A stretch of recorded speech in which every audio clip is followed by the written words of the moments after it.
আজকের অনুগল্প অপেক্ষা। রচয়িতা মিলি।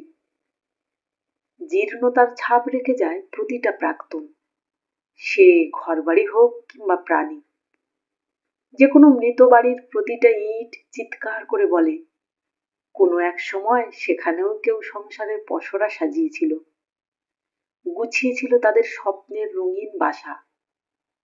আজ প্রাণ নেই তাতে, তবু ঘাড়ে নিঃশ্বাস পড়ে জীর্ণতার। খসে পড়া দেওয়ালগুলো থেকে গজিয়ে উঠেছে আগাছার কঙ্কাল। বটের শেকড় তার হাত বাড়াতে বাড়াতে গ্রাস করেছে পুরো বাড়ি। আগলে রেখেছে সযত্নে দেয়ালের প্রতিটা ইট নিজের সন্তানের ন্যায়। মাটিতে বিছানো শুকনো পাতার বিছানা, রাতের অন্ধকারে অশরীরীর মতোই অগোছালো ছায়ার মতো দাঁড়িয়ে থাকে প্রাক্তনরা। তেমনই এক অবৈধ প্রেমের সংসার পেতেছিল মিতা আর দীপ। সেখানে বৈধতার শিলমোহর না হলেও ভালোবাসার অভাব ছিল না। এখন অবশ্য সেই সম্পর্কের একটা নাম হয়েছে লিভিং রিলেশনশিপ। তারাও হয়তো এই সম্পর্কের আওতায় পড়ে।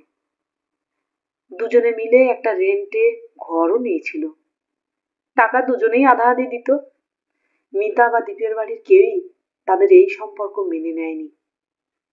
যদিও তারা নির্বাসনে ভালোই ছিল তাদের ভালোবাসা ভালো লাগাগুলো নিয়ে। দুজনেই একটা বেসরকারি সংস্থায় কর্মরত ছিল, তাই টাকার সচ্ছলতা খুব বেশি না হলেও তাদের অসুবিধা হতো না। বেশ কাটছিল দুজন দুজনার সাথে। একদিন দীপের বাড়ি থেকে খবর এলো তার বাবা খুব অসুস্থ। অগত্যা দীপকে বাড়ি ফিরে যেতে হলো। ফিরে যায়নি মিতা।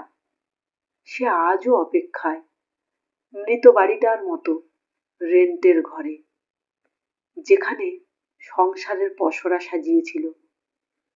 শুধু সে জানে না বাবার শেষ ইচ্ছে রাখতে দীপ বিয়ে করেছিল মৌকে।